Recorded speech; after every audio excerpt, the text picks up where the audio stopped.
This is my old bike. My parents gave it to me when I was just 9 years old. And no matter how hard I try, I don't think words can describe all the moments we spent together.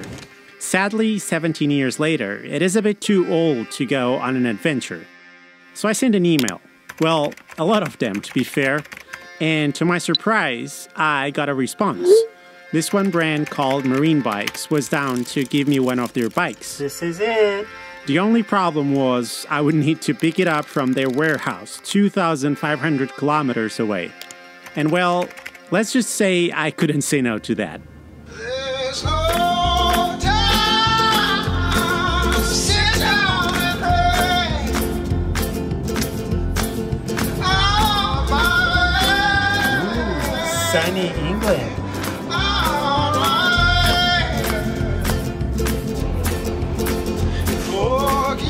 We have arrived. This is John from Marine Bikes. Hi. What do you think of this trip? I like the way you don't really seem to know much about what you're going to be doing. Not Very at all. relaxed. Not at all.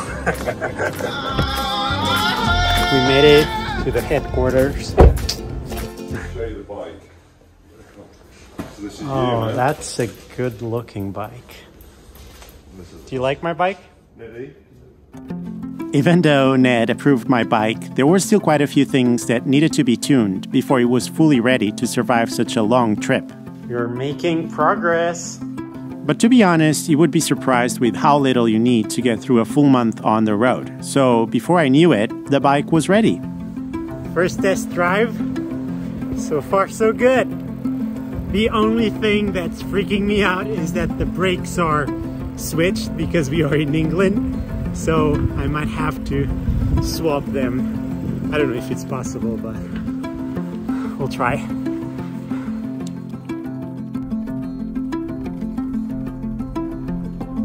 I think we are ready. Tomorrow, it's time to go. And just like that, the long-awaited day was upon me. I think I'm ready. 2,500 kilometers. Here we go. Okay, let's go. And we are off.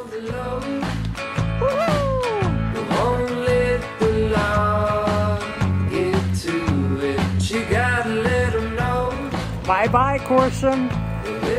Here we go.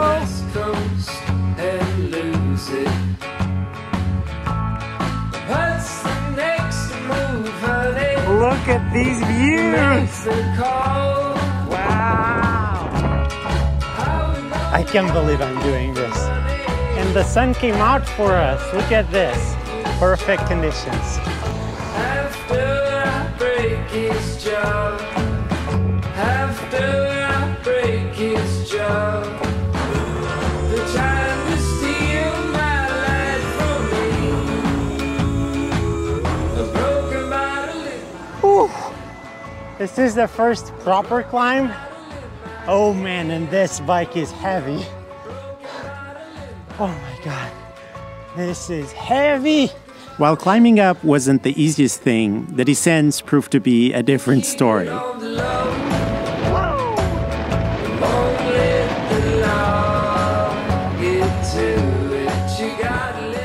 Somehow I ended up on someone's property, but luckily they have a button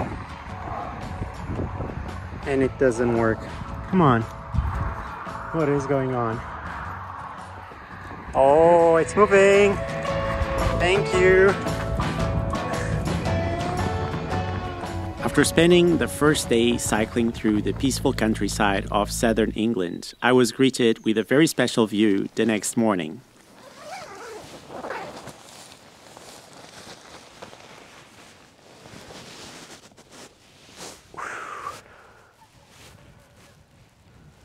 Good morning. It's cloudy today. It didn't take me long to adapt to this new lifestyle. Honestly, it felt amazing being able to carry all my belongings on the bike.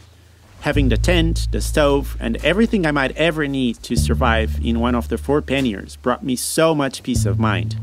In some way, it made me rediscover a slower pace of life, one that felt very different from the hustle and bustle of the city. Spending the whole day just cycling through small towns and villages felt like the best way I could possibly use my time. In some way, it took me back to simpler times, where the only thing that really mattered was the wind in your hair and the joy of being alive. But as much as I love the British countryside, it only took me 2 days to finish this chapter, as I reached the southern coast from where I would take the ferry to get back to Europe's mainland. I'm on my way to the ferry. We're almost there.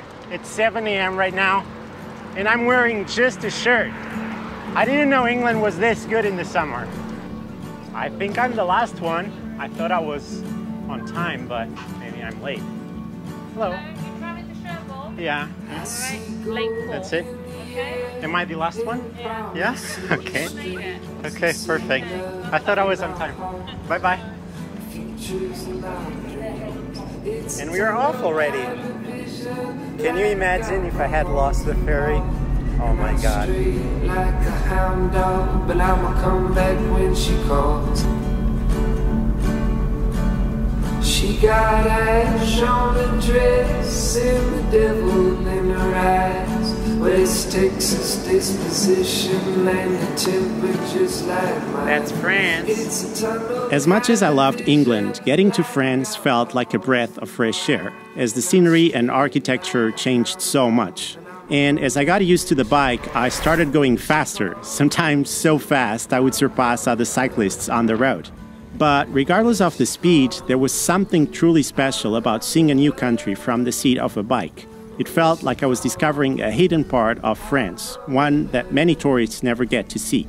Well, unfortunately, we are not going that way. We are going this way. But I wonder what that is.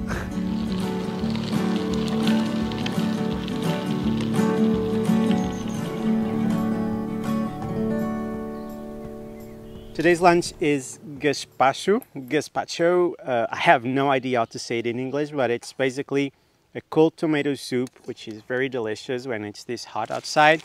And then we have one baguette. As I crossed Normandy, a very special place came to my mind, so I did a quick detour to go see it.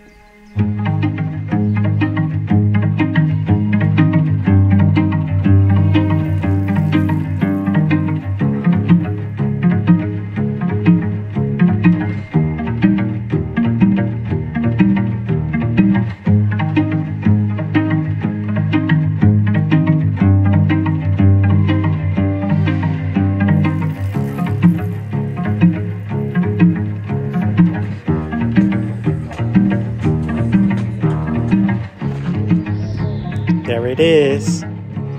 You have to pay 11 euros to go inside the church. I'm okay with this view. I tried to explore every little nook of the island, which almost felt like a movie set, to be honest.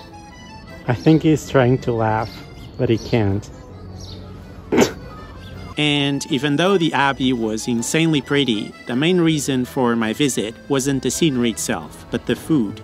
And not just any food, I'm talking about the world's most famous omelette. And God, was it worth it. Here it is.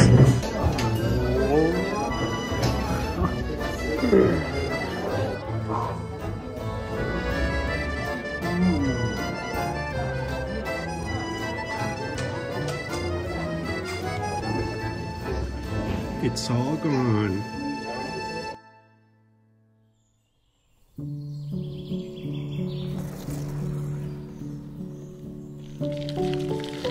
Good morning, everyone.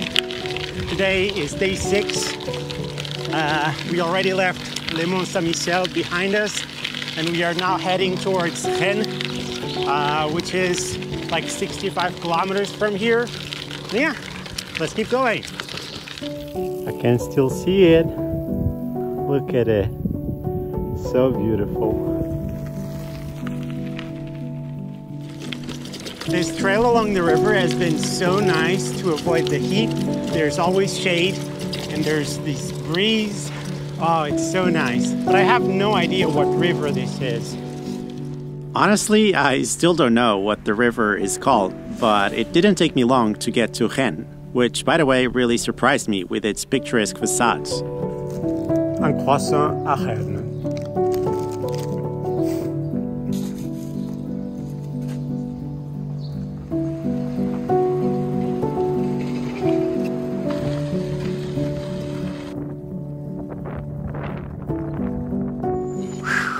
It is way too hot right now.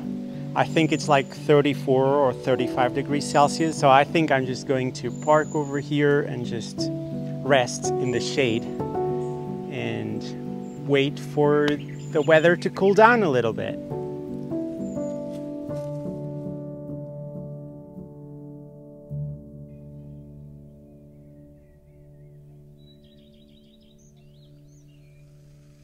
The next morning, I met this couple who had just got married and decided to go on a bike trip as their honeymoon.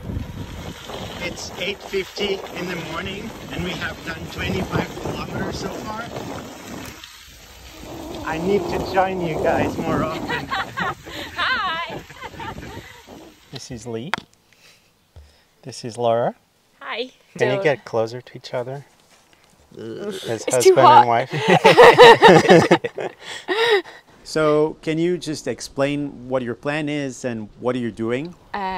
We are trying to cycle around the world. So we left from our house in Plymouth, in south of England. And when did you start? 4 days ago. The 9th, right? Way too hot already. And what are you expecting to get from this trip, like this big trip? Abs.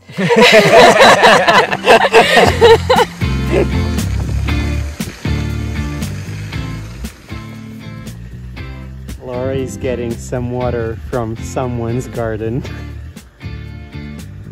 You got it? Is it fresh? Yeah, I spilled it all down my top. We then cycled for a few kilometers together, as it's much easier to make progress when you have company. But eventually, we had to say goodbye. And off they go. I'm alone again.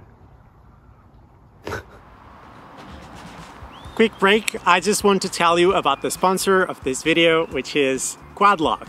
So before starting this trip, I knew I wanted to have my phone always accessible, and that's why I reached out to Quadlock, and I'm glad they agreed on sponsoring this video. And first of all, you might be wondering why I need my phone here if I have this GPS computer right under it. So let me just explain my point. I use the GPS to have my route always on display, mainly because my phone could never last more than like 3 hours if I was using it as my main navigation device.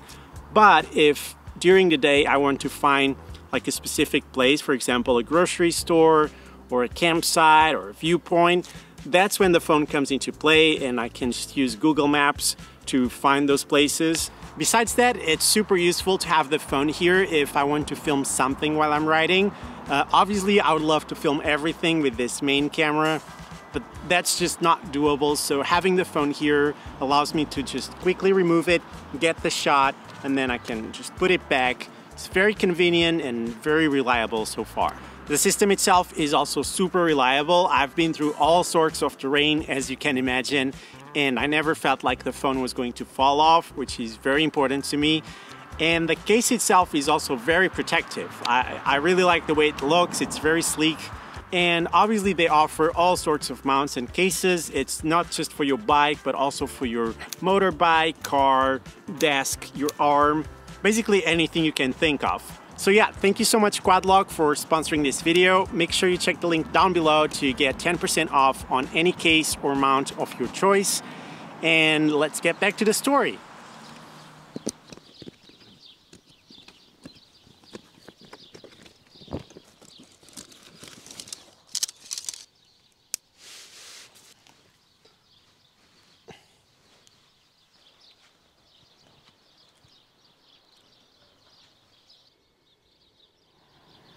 I hanged all my clothes there. They're just getting some fresh air. I didn't wash them because there's no place to wash them here. I call this like a air wash. they just get some fresh air and then all the bad smells go away, hopefully. That's pretty much it. I also oiled the chain for the first time. I have no idea how often you need to oil your chain, but I thought it was time. And now I'll just cook dinner and then I go to sleep because tomorrow I really want to wake up early so I can avoid the heat. I'm trying to get into that bridge over there to cross the river to the other side, but I'm not sure if bikes are allowed because it's quite a big bridge. To my surprise, bikes were indeed allowed, but let's just say it might have been the sketchiest stretch of the whole trip, as it felt like I was riding in the highway with cars passing right next to me at over 100 kilometers an hour. But as I got to the other side of the river, I reached the west coast of France, and I couldn't help but feel a sense of peace and contentment as I paddled along the sea. The salty breeze on my face, the warm sun on my skin, and the gentle sound of the windmills in the background created an atmosphere that's hard to beat. It's definitely low tide right now. Look at this. As I followed the coast towards the south, I met new cyclists, each one in his own adventure. And no matter how brief the interaction was or how different our journeys were, there was always a feeling of companionship connecting us. I would love to explore the city, but it's so hot right now that I just want to get to the campsite and find some shade. Sometimes my favorite plan is to have no plans at all. To unwind with no demands beforehand. We have a friend here. Hello. She's inspecting the bike. Further south, I stumbled upon this weird bridge, which still doesn't make much sense to me, but it was cool. Let's go.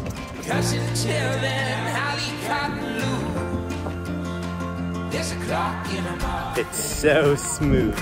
And it feels so delightful to have nowhere to be.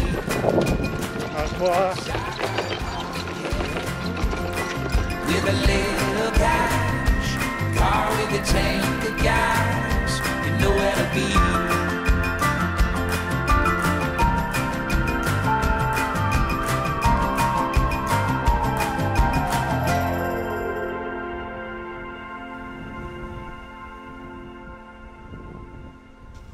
Most days, I found myself while camping, not only to avoid the crowds and save some money, but also to just be closer to nature. This was something I had never done before, and to be honest, I was a bit scared at first. But then that fear slowly faded away, as I discovered how special it is to wake up to birds singing far from the crowded campsites.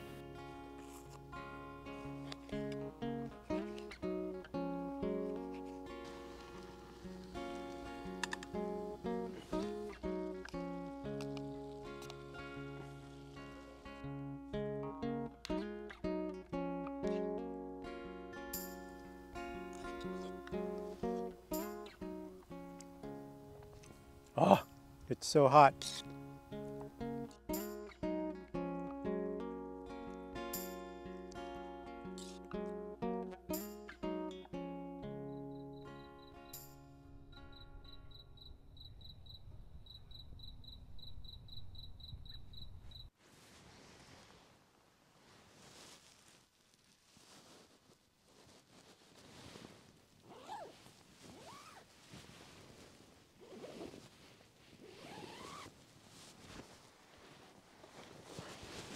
Okay, I'm all packed up and I'm about to leave for another day. And of course I'm bringing my little trash can with all the trash and pills from yesterday's dinner. So no marks are left behind besides my feet on the ground. But yeah, let's go. Best part of riding a bike, you just avoid all the traffic. Look at this. So much better. Here we go again, another day, another ferry. Look at all the cyclists that are crossing the river. Taking the ferry was always a good opportunity to enjoy the views without having to work for it. It honestly felt great doing some progress without having to paddle. Anyway, as I reached the other side of the river, I entered the Medoc National Park, which is known for its extensive pine tree forest. It felt amazing to get away from the crowded coastline to just feel surrounded by nature. Oh, and I also made a new friend, with whom I shared the road for a couple of days. C'est très bon de manger. C'est très bon de manger. Les bananes aussi. I'm learning a bit of French here with Sylvain.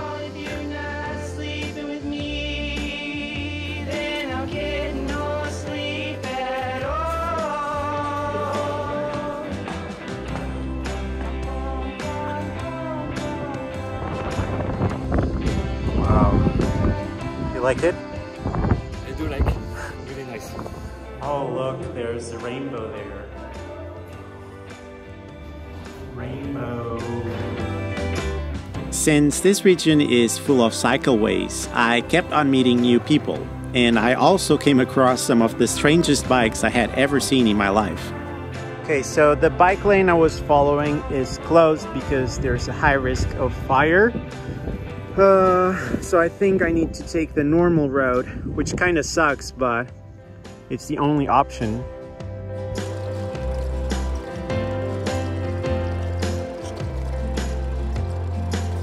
I think I've gone through like 4 or 5 liters of water today. This heat is not a joke.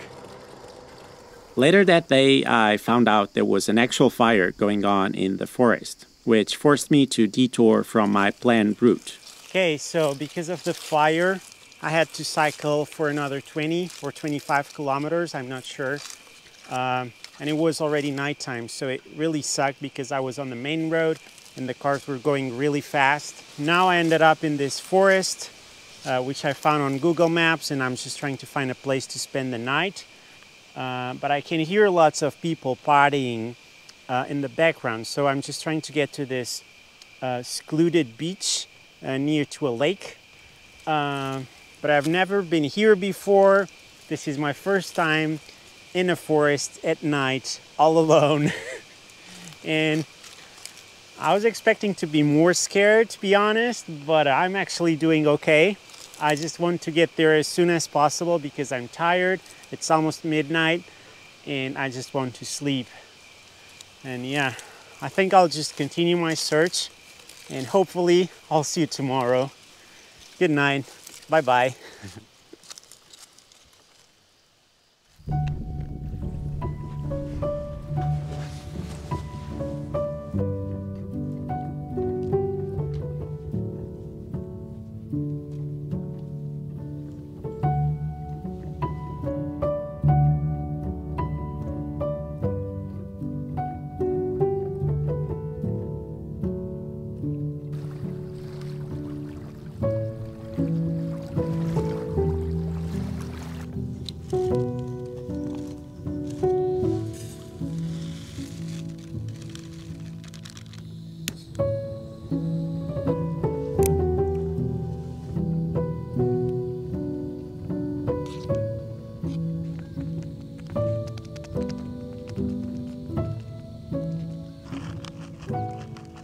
Yesterday I got here pretty late.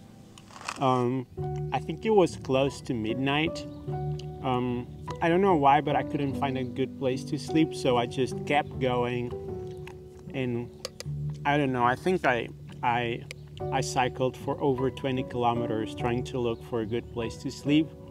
And once I got here, I was just like, I'm going to stay here no matter what. If it's a good spot, a bad spot, doesn't matter. But it turned out to be probably the coolest spot so far. So beautiful. I'm actually tempted to spend the day here because it's so nice and I can go in the water and I don't need to carry my bike over the sand, which really sucks. So I think today is going to be a rest day. Yeah.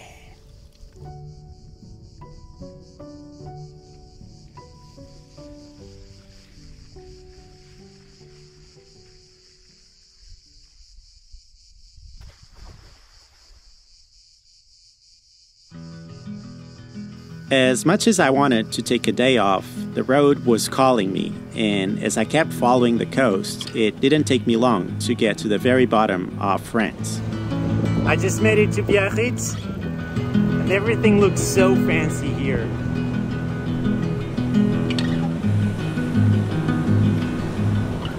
Those mountains over there, that's Spain. We're almost there. As I said goodbye to the last few towns in France and its picturesque facades, I also said goodbye to the ocean, as this would be my last time seeing it until I got to the Portuguese coast. So just like that, I made it to Spain. I gotta be honest here, this was one of the strangest borders I've ever been to because there was not a single sign telling you you made it to Spain. I think it's because we are in the Basque Country, and for them this is all part of the same thing. They want to be independent, so that's probably why they don't mention Spain nor France. But yeah, welcome to Spain.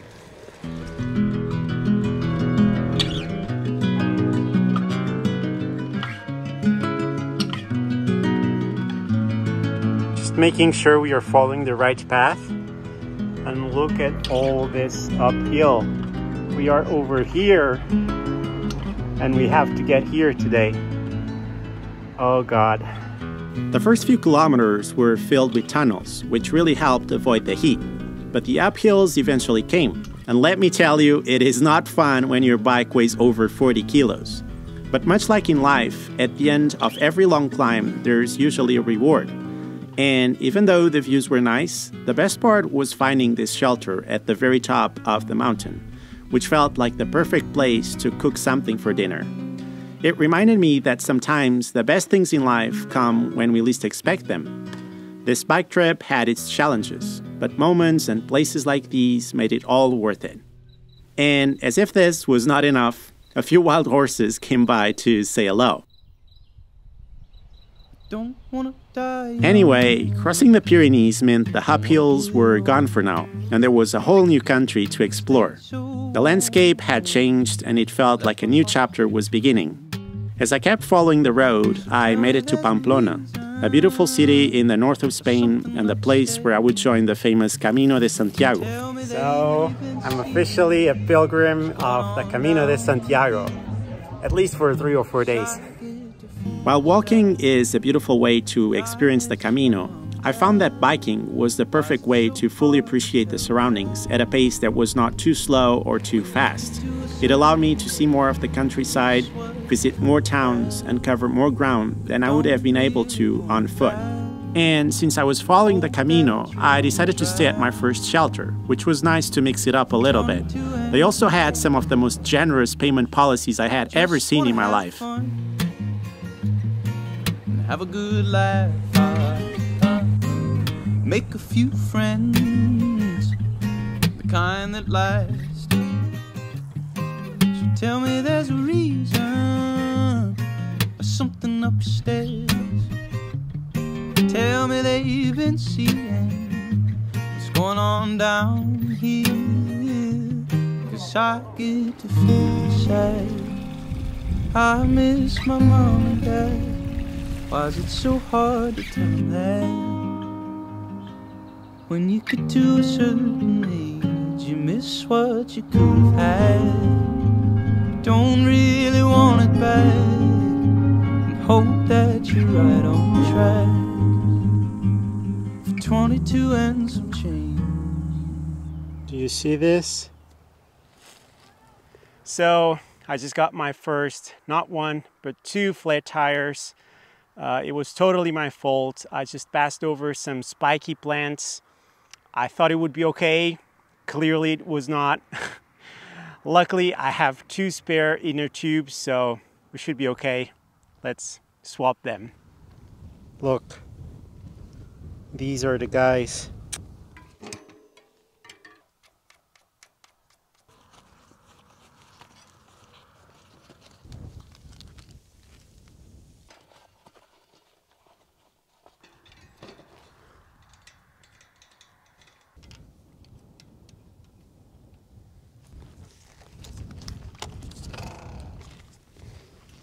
Okay, most tubes are replaced.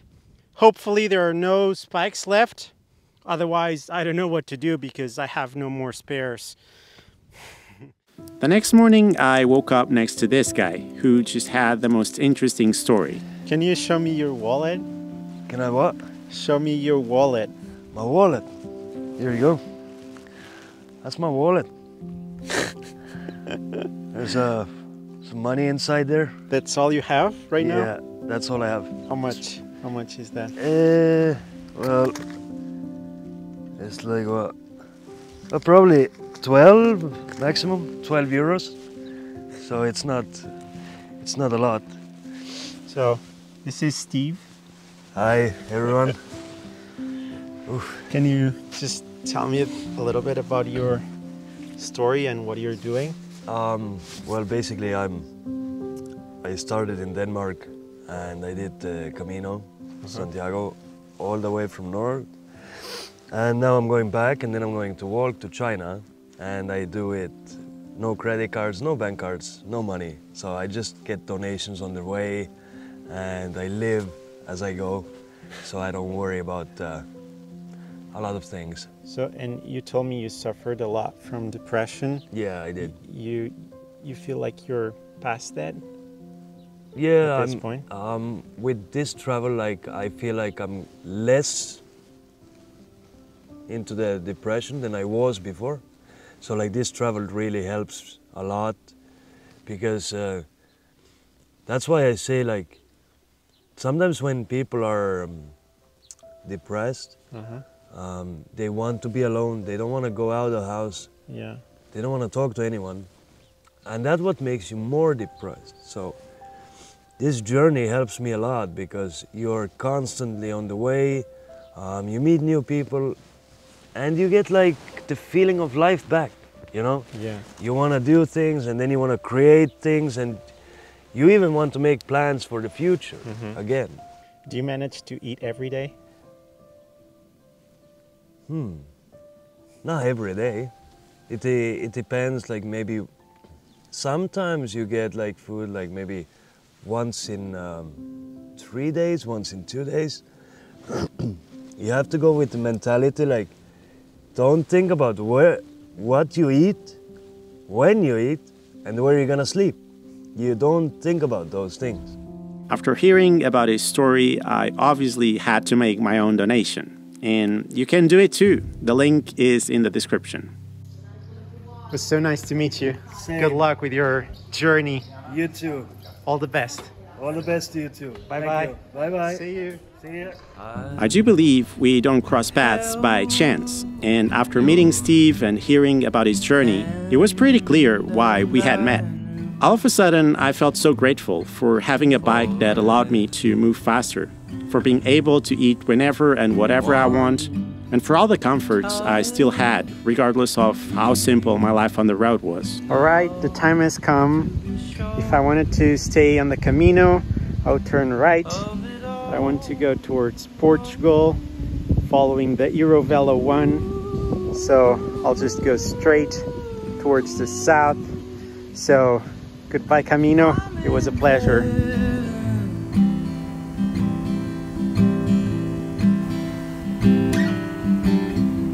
We're just having our photo taken to remember Valladolid. Hey, buddy.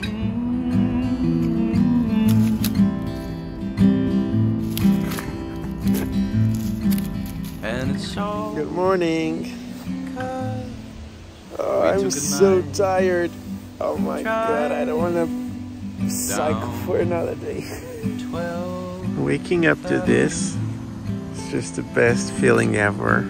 We were on the moon, and it turned bright in the granny white, and we were sure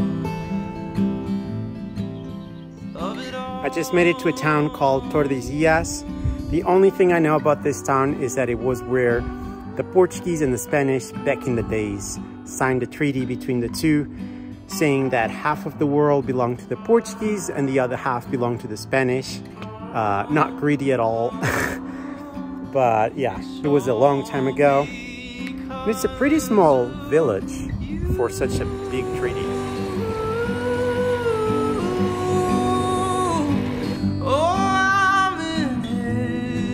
It's so hot right now. I'm just here in the shade with the bike. I've been here for 3 hours, I think, just doing nothing. But it's still super hot. I think it's 38 degrees Celsius. I just want to get home. Eventually, I made it to Salamanca, which, besides having the most beautiful cathedral, had the weirdest but also most efficient street cleaners. Tortilla! It's all because of you.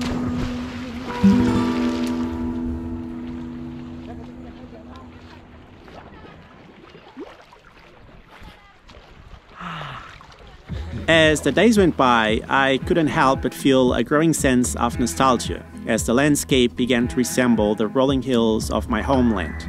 The sun-soaked fields and the clusters of olive trees that dotted the countryside brought back so many memories. But at the same time, there was a tinge of sadness as I realized this trip was slowly coming to an end. Soon, this adventure wouldn't be more than a memory. That's Portugal over there. Good old Portugal.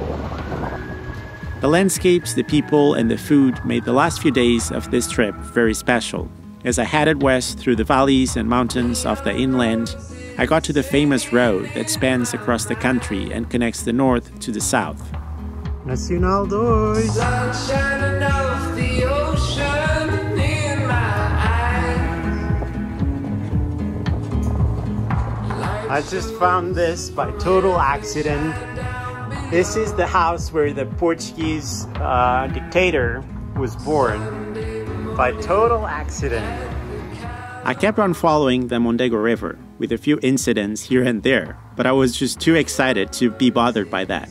As fun as it might be to travel abroad and discover new places, there's nothing quite like the excitement of getting back home, to what's familiar to us.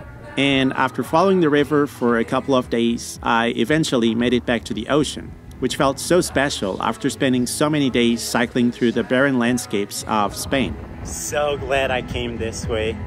And as I followed the Portuguese coast, I met Mohammed, with whom I shared the last few kilometers of this journey. As we headed south, we made it to the world-famous Nazaré to go see the biggest waves in the world. I think today is the flattest day of the year. There's not a single wave. What do you think of the biggest waves in the world?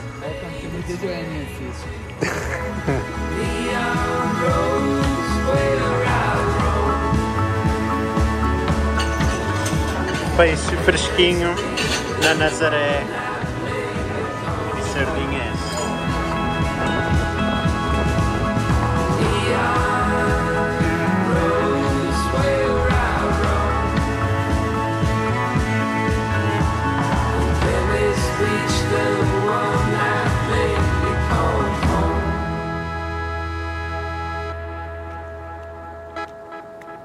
As the sun set on the final day of this journey, I look back on the 38 days of unforgettable experiences and the incredible feeling of freedom that comes with traveling on two wheels. From the rolling hills of the English countryside to the rugged coastline of Portugal, I still can't really comprehend how I did it all by bike. I'll definitely miss the simple life of camping outside every day, cooking my own food, and relying solely on my legs to get anywhere. There's something really beautiful about having such a simple life. But perhaps the most memorable part of this trip has been the people I've met along the way. From the friendly locals who helped me find my way when I got lost, to the fellow travelers who shared the road with me for a few days. They all reminded me that we are all part of something much bigger than ourselves. So, as I say goodbye to this incredible adventure, I take with me a newfound appreciation for the world we live in, and a sense of accomplishment that comes with achieving something truly extraordinary. This journey may have come to an end, but the memories and the lessons I have learned along the way will stay with me forever. And I'm truly grateful for that.